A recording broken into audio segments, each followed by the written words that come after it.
get started.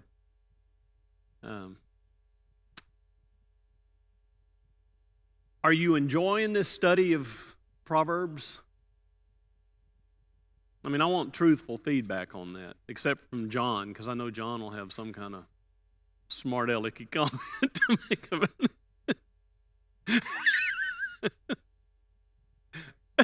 All right. You're challenging me, aren't you? Okay, so we're in chapter 21. We're going to probably do this through the end of May, and then we are, by the way, we're planning on having our summer series again this summer, but it's going to be a little bit different, just as a kind of a precaution. About the first half of the summer, we're going to have videos of, I know where I can get videos of all these really good speakers that we have in Churches of Christ, and so we're going to have videos for the first few weeks, but then I actually have really warm-blooded guys coming in from the midsummer to the end of the summer. We may do that in here to begin with, I don't know. But anyway, I just wanted you to know that is our plan again this summer, because I know a lot of you really enjoy that. So we're in chapter 21, and we've got to begin with verse 1, don't we? So it says, "The king's heart is like a stream of water directed by Yahweh. He guides it wherever he pleases." Now let's understand, when Solomon wrote this in 1000 BC, the king oftentimes was viewed as a god. And so when the king did something, it was considered to be all-powerful. You didn't question it. So he's writing this in such a way as to let us know even kings don't have ultimate power. It's God who knows all, who is ultimately in charge. And that's good for us to be reminded of that, isn't it? That God is in charge. Now, the problem for me with that is Christians are all over the board with how they interpret what that means for God, that God is ultimately in charge. Because I'm not a Calvinist. And there's different degrees of Calvinists, but some Calvinists believe that God's like he's playing a game of chess and we're the pawns, and he moves us here and he moves us there, and every move that we make in life is directed by God. I don't happen to believe that. I believe that we have free will to a large degree. But I do believe that even in that, and again, I can't diagram it how this works, but I do believe that ultimately God is in charge. Ultimately, God is in control. So, any thoughts on that one?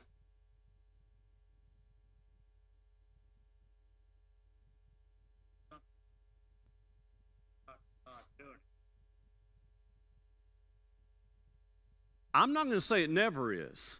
Again, this is not something that's easily diagrammable.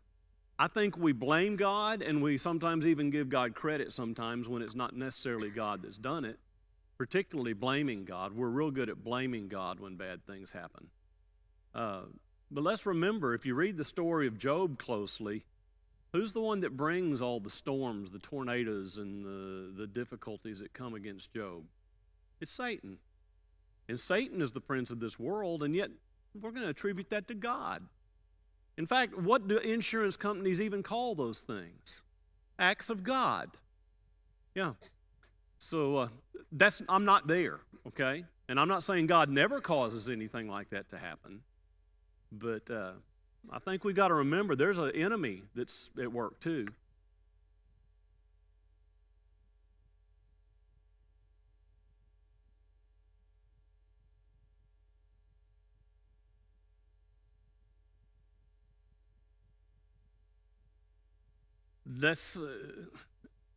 Paul comes across pretty direct in that, particularly when you consider that Paul's under Nero when he's writing that, I see these being a little bit different. I think here Solomon is simply using the king idea to let us know that I think what he's kind of saying is if he's in charge of the king, Or if he's in control of the king, he's in control of all of us.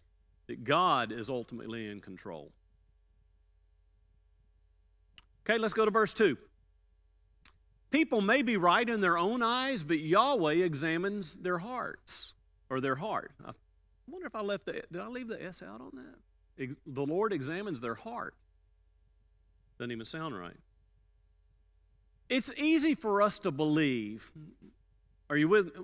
I want to know if you're tracking with me on this. It's easy for us to believe that everything we believe is right. After all, if it was wrong, we wouldn't believe it was right, right? And so it's easy for us to believe that. We love our own opinions, don't we? We tend to judge other people more harshly than we do ourselves. We can usually come up with a rationalization as to why we do the things that we do. But Yahweh examines our hearts. He sees the motives of our hearts. And what does he discover when he does that examination? It's not a pretty picture. It's pretty blunt. Listen to this from Jeremiah 17. The human heart is the most deceitful of all things and desperately wicked. Who really knows how bad it is? That's God's assessment of the human heart, the human condition without our redemption through Jesus Christ, obviously. So when we're honest with ourselves, we recognize what is it that we need then? We need a new heart, right? Which ought to drive us to pray what David prayed in Psalm 50 when he said, "Create in me a clean heart, O God. Renew a loyal spirit within me." Okay? I'm trying to pause here between each one. I'm not going to go through any questions, any comments. I'm just going to pause between each one. If anyone has anything to say, jump right in. Yeah, now this is the New Living Translation. It usually says, "and renew a right spirit within me." Yeah, but I like that, a loyal spirit. Verse 3. Yahweh is more pleased when we do what is right and just than when we offer him sacrifices.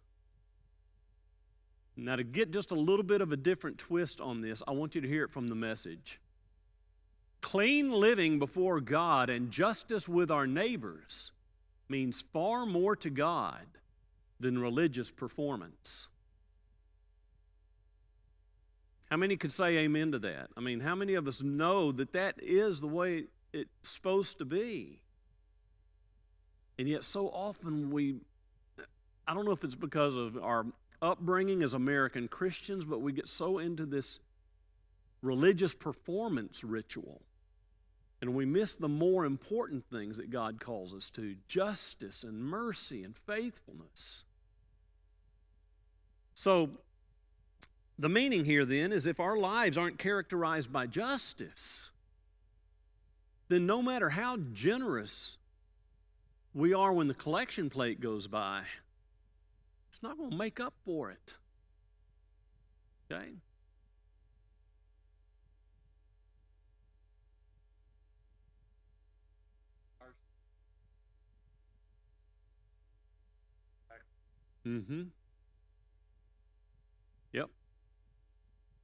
Yep. That just tells us how important relationships are to God. Okay, 21:9. Ladies, you might want to shut your ears, okay? It's better to live alone in the corner of an attic than with a quarrelsome wife in a lovely house. Mike, I nearly, before I read that, I nearly said, Mike, you might want to not say anything because you're going to get yourself in trouble. And HL, you better not say anything because I will tell on you. Okay, there's another one in this chapter that kind of couples with that, verse 19. It's better to live alone in the desert than with a quarrelsome, complaining wife. Now, Solomon, come on, man. Again, we talked about verses similar to this in recent weeks. And I think it would be unfair for us to say that Solomon was necessarily like a male chauvinist. Solomon's coming from his own experience, okay? And he certainly would have had, he learned these lessons right here from experience, don't you think? But I think it's more general than this, or it should be applied by us more generally than this. To live alone in a shack is better than living in a mansion with a contentious person, husband or wife.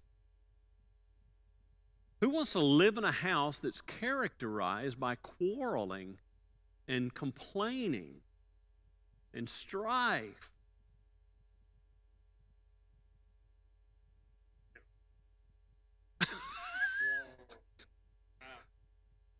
I can't imagine the competition between the women in those homes. It must have been tremendous. But let's bring it to us, though. None of us want that, do we? And yet, unfortunately, so many people settle for that. Bill?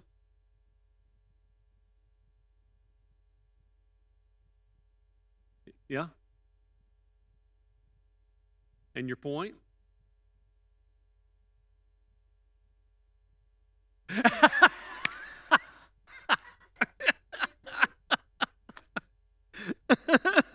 He would have been better off, wouldn't he? Okay. That's right. It is. I grew up in a very contentious home. And unfortunately, it was mainly from my mother in the relationship. Well, I'm taping this, by the way.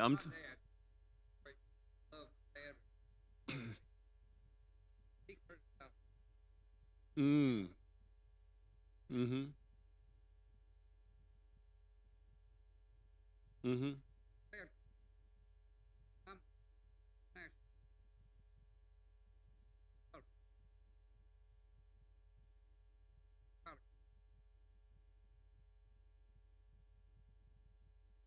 Yeah. Absolutely. Yeah. And it can work both ways, though. Belittling your spouse, man, it just makes for so much tension in the home.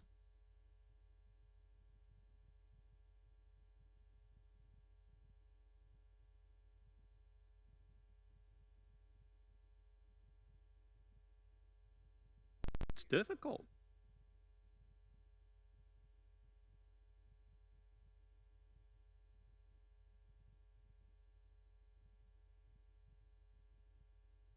Wise County Christian Counseling can be very helpful in this situation.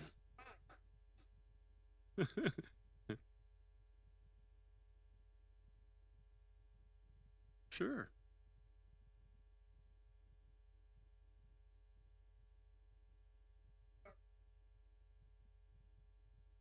You mean when it's going on in someone else's home?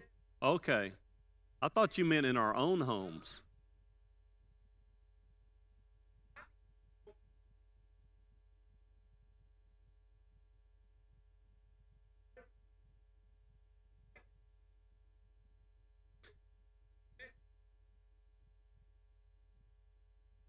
Yep. Yeah, because it can be a generational thing. And this is why, I was kidding in a way, but this is where counseling helps, because you've got a neutral person that's able to speak into both people.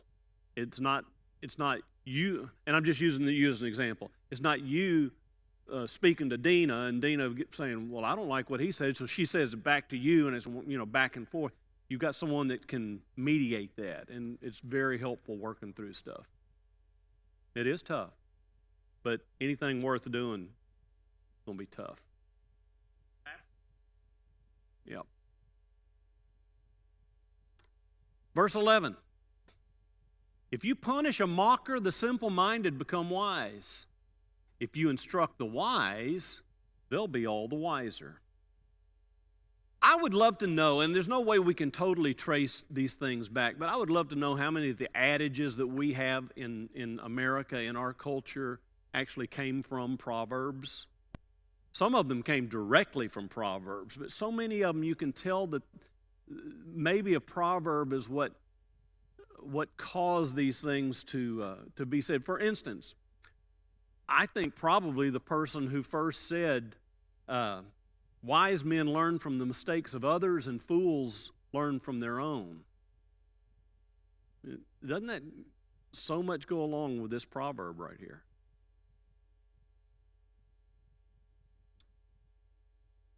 Okay.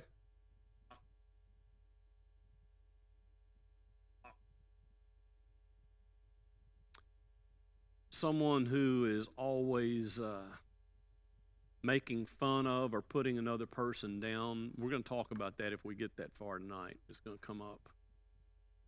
Okay, verse 13. Those who shut their ears to the cries of the poor will be ignored in their own time of need.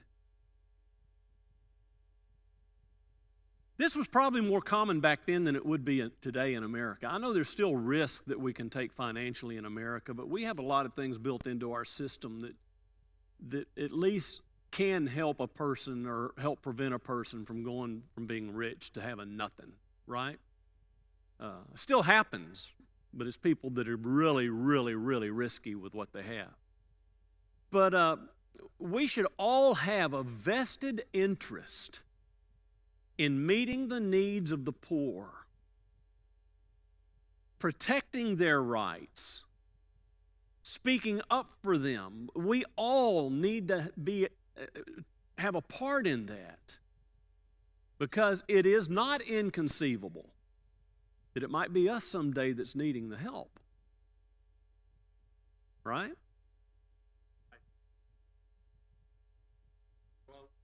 Mm-hmm. Oh, yeah? Yeah. You should have told her to come up here. Verse 15. Justice is a joy to the godly, but it terrifies evildoers. I'm wondering if Paul may have had this proverb in mind when he wrote, and it really goes back to something you said, Craig, you were talking about Romans, basically Romans and the thing Paul says about government there, but in Romans 13:3, Paul says, for the authorities do not strike fear in people who are doing right, but in those who are doing wrong. Would you like to live without fear of the authorities? Do what is right, and they will honor you. Now, it doesn't always work that way. But in general, even in a society where Caesar was Lord, if you didn't buck the Roman Empire, life wasn't that bad in the Roman Empire. Okay? Verse 17. Those who love pleasure become poor. Those who love wine and luxury will never be rich. Proverbs does not look favorably on get-rich-quick schemes. I occasionally have people ask me, is it wrong to gamble? Is it wrong to play the lottery? Man, don't tie me down on some legalistic question like that, but I will tell you this. It may not be wrong, but I think Proverbs would say it's not wise. It's not wise. What Proverbs does is advocates patient spending and investing, and regularly does it encourage us to delay gratification. If we live for short-term gratification, guess what we're going to get our whole lives? Short-term gratification. We'll continue to run out of money if we make it our goal to enjoy every pleasure. Some things you just have to. In fact, part of the fun is anticipating and waiting for. But there's never going to be enough left to put away for the future if we're going after every new fun thing that comes along, right? Now, the New American Standard Version here says, those who love wine and oil. Those who love wine and oil. Let's understand, in the Old Testament, wine and oil were considered to be blessings from God. Over and over and over again we see this. You're blessed by God if you get these things. Look at Psalm 104 just as an example. He says, you cause grass to grow for the livestock and plants for people to use. You allow them to produce food from the earth, wine to make them glad, olive oil to soothe their skin, and bread to give them strength. But, let me say this. If we pursue the blessings of God as ends in themselves, we will never find those blessings. They weren't intended to be an end. They were never intended to fully satisfy us. These blessings from God are add-ons for those who seek first God, who seek first the ways of God. These are add-ons that we get. And just as a person who loves money will never be satisfied with money, a person who loves pleasure will never be satisfied with pleasure, because they're not ends in themselves. Verse 20. The wise have wealth and luxury, but fools spend whatever they get. Now this goes along with verse 17, doesn't it? And it's about saving for the future. Boy, we live and have for a number of years now, we live in a culture where it's pretty easy to get credit. And many people are living on the edge of bankruptcy because of that. This desire to keep up appearances and accumulate more drives people to spend everything they've got. And a wise person is going to put money aside for hard times. I've actually heard people say that it's wrong for Christians to save, and I think, because why would they say it? Well, they say because you're not trusting in God. I just don't buy that. I think all through Proverbs we're encouraged to have foresight and to use restraint and to be like the ant who works and gathers, okay? These are wise things for us to do. Now, if we put our trust there instead of in God, we've crossed a line and we got a problem. But we're encouraged to do this. Okay? Anybody? Verse 21. Whoever pursues righteousness and unfailing love will find life, righteousness, and honor. And so a good question for us to ask when we read this proverb is, what am I pursuing in life? When we hear someone say that they're pursuing a career, we understand from what they're saying that means that they're applying their time, they're applying their energies to that career, right? It means that they have a goal before them. And so here God tells us that there are two things that are worthy of pursuit: righteousness and unfailing love. The word pursue here maybe even comes across a little bit stronger than our English word, but the word pursue means to chase and follow closely with great effort and great energy. It suggests being passionate. It suggests being totally committed, only being pleased with the eventual catching or having what it is that we're pursuing. In other words, this word pursuit is not talking about a part-time hobby. Okay? It's talking about a commitment that one makes to it. And so Solomon speaks of pursuing righteousness, which is a desire to have our lives measure up to the standard of God, the standard of right. It describes a moral standard that's not set according to the world and its views, but set according to God and His Word. And the word translated unfailing love. Let's see, what other translations have loyalty there? Yeah. But the Hebrew word for that word is, now I'm not a Hebrew scholar, but I'm going to try and say it because they have guttural language, and it's the word chesed. Chesed. It's not the prettiest sounding word, but it is the most beautiful word in the Hebrew language. It would be the Hebrew equivalent of the Greek word agape. And what this word suggests is God's covenant love that's poured out to His covenant people. And so what will we find if we commit ourselves to this pursuit? Well, Solomon says, one, we'll find life. We're made alive when we pursue righteousness and unfailing love. This is part of what Jesus calls life to the full, the abundant life. And secondly, we'll find righteousness. Now, this is a little bit interesting to me because this is saying if we pursue righteousness, guess what? We'll find it. We receive righteousness as a gift by faith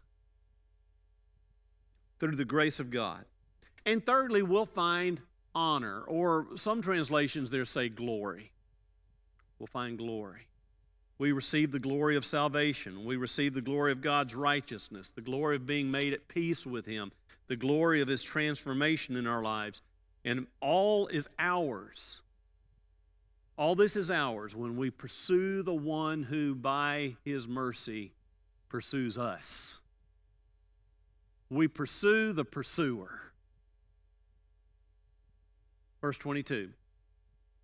The wise conquer the city of the strong and level the fortress in which they trust.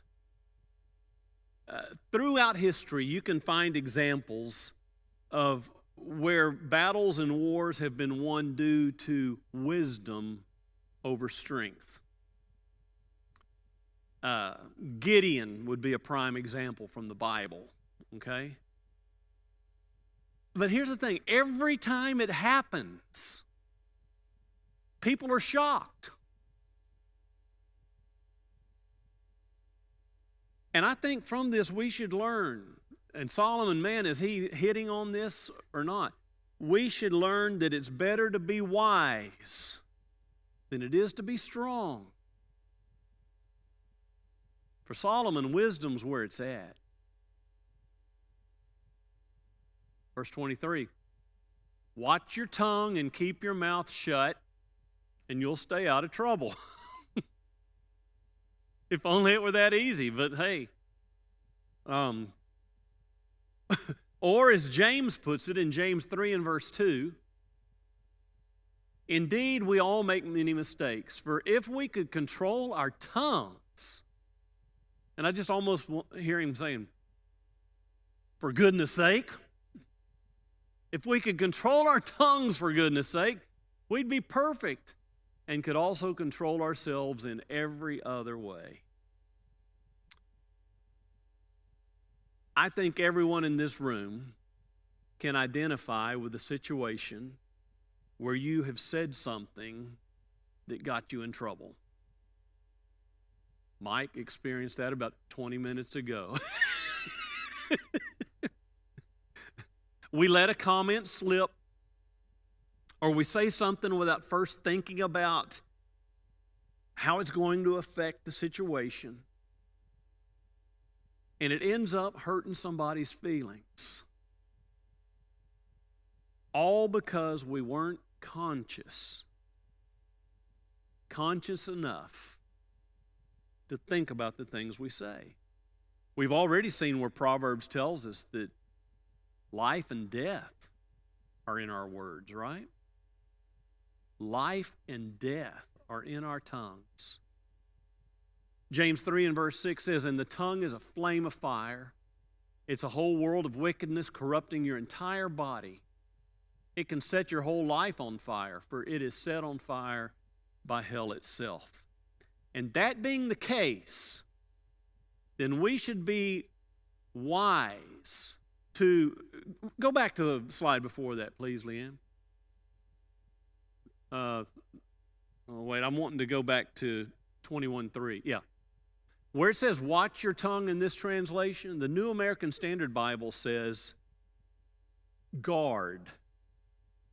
Guard your tongue." The suggestion is like a military sentry. You put a military sentry on your tongue. Rifles aimed at you. Just don't mess up. Don't say it. Guard your tongue.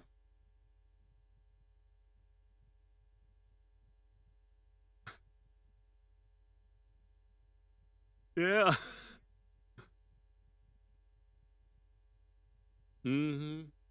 Well, James understood the struggle.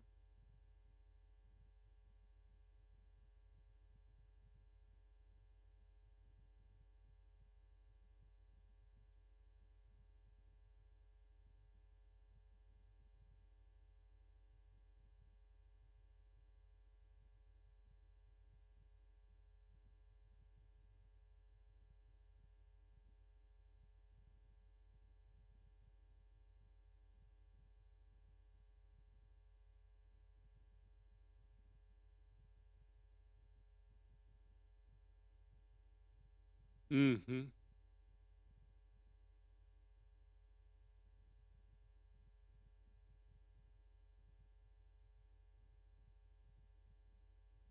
Mm-hmm.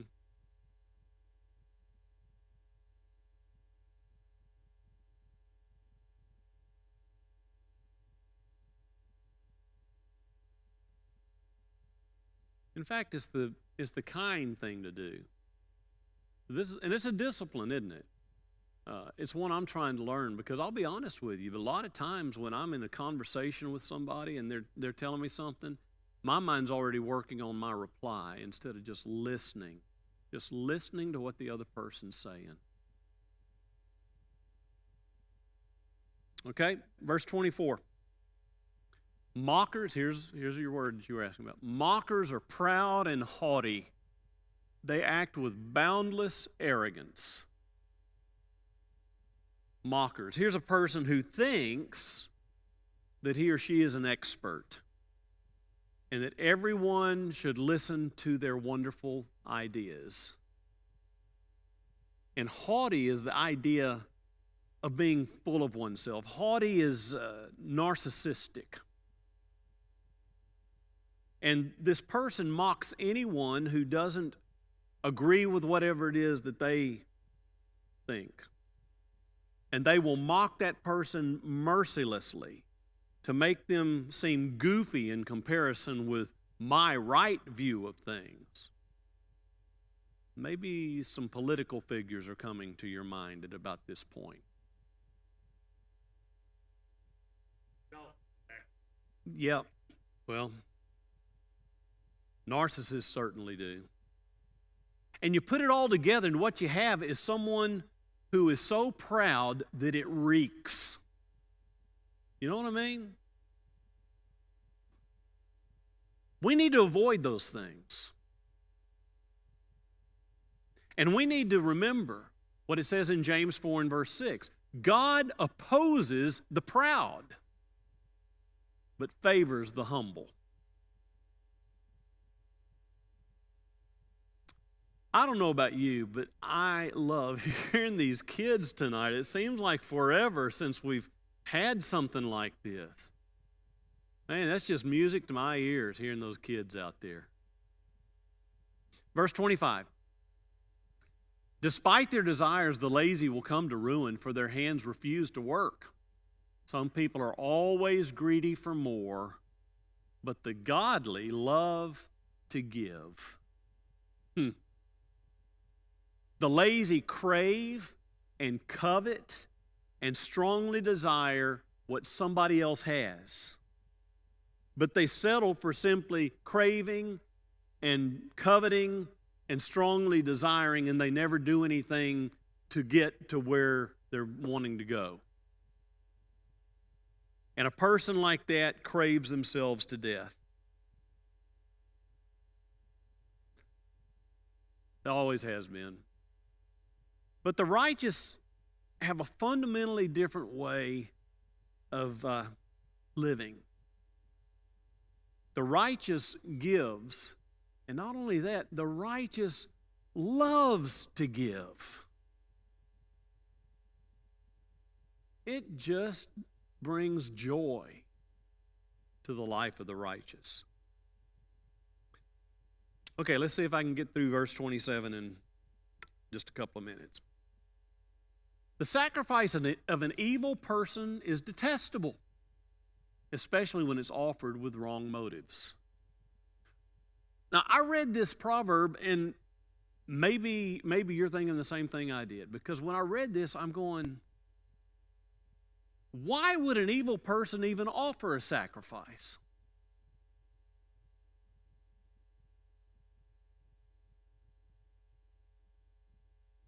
I think that's what happens. We think we can manipulate God. At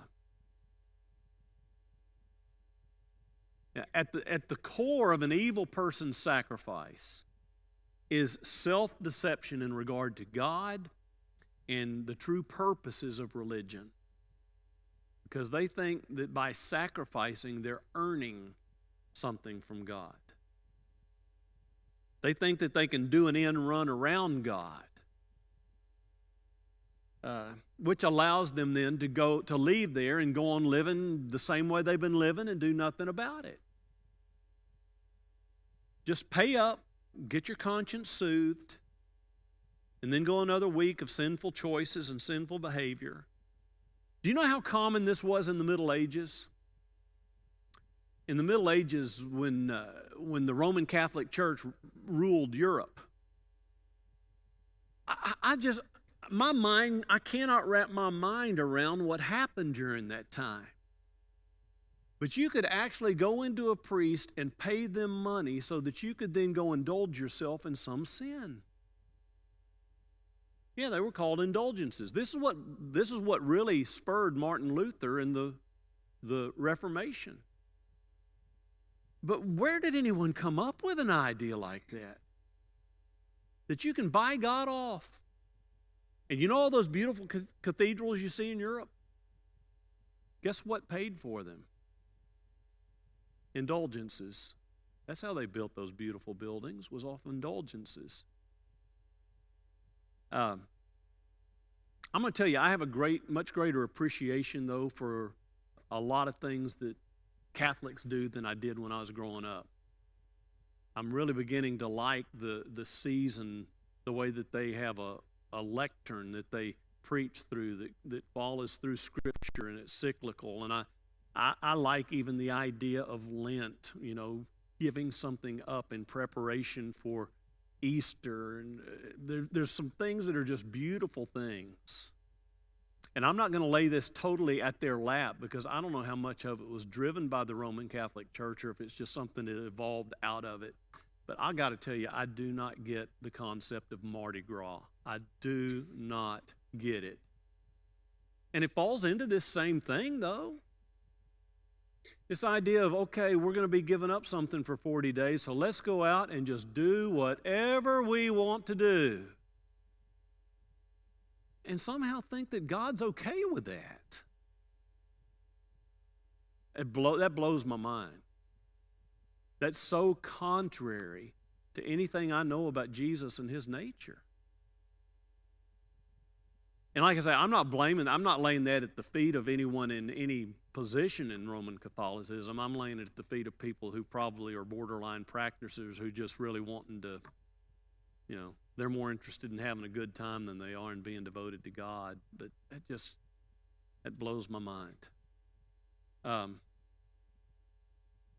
But let's not be too self-righteous, because there's ways we do this game too. There's ways we play this game, isn't there? Well, I came to church and got it clicked off on my list, and I gave a check, and so, I really didn't do it because I was devoted to God. I do it more because then I'm hoping that I can curry God's favor. But we know this. Even when we act in ways that sometimes show that we don't really get it, we know this, that for God, obedience is better than sacrifice, right? How many times does he have to say that in Scripture before it gets through to us? Obedience is better than sacrifice. God wants our hearts. He wants our complete love and our complete devotion. That's what he's after. Not going through some formula that we don't even have to think about what we're doing. He wants us. And so, you know what? I'm going to stop right there because I'm 2 minutes after time already.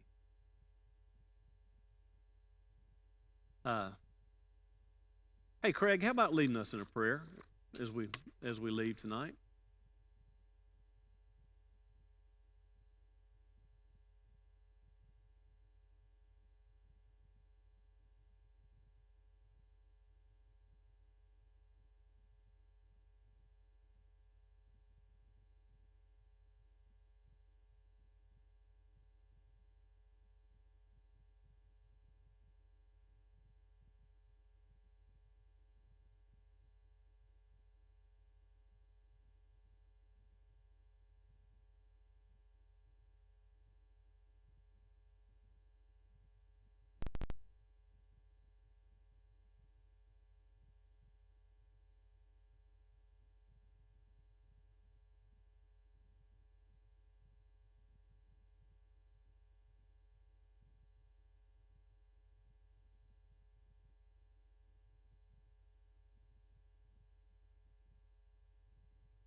Service out here Sunday morning, 7 o'clock.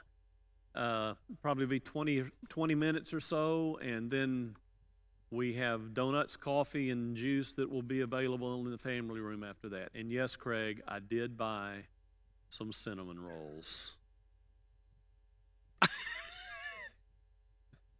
One apiece. 7 o'clock. Well, I think it's like 7:04 or something like that. It's right around there. Thank you all. Have a great week.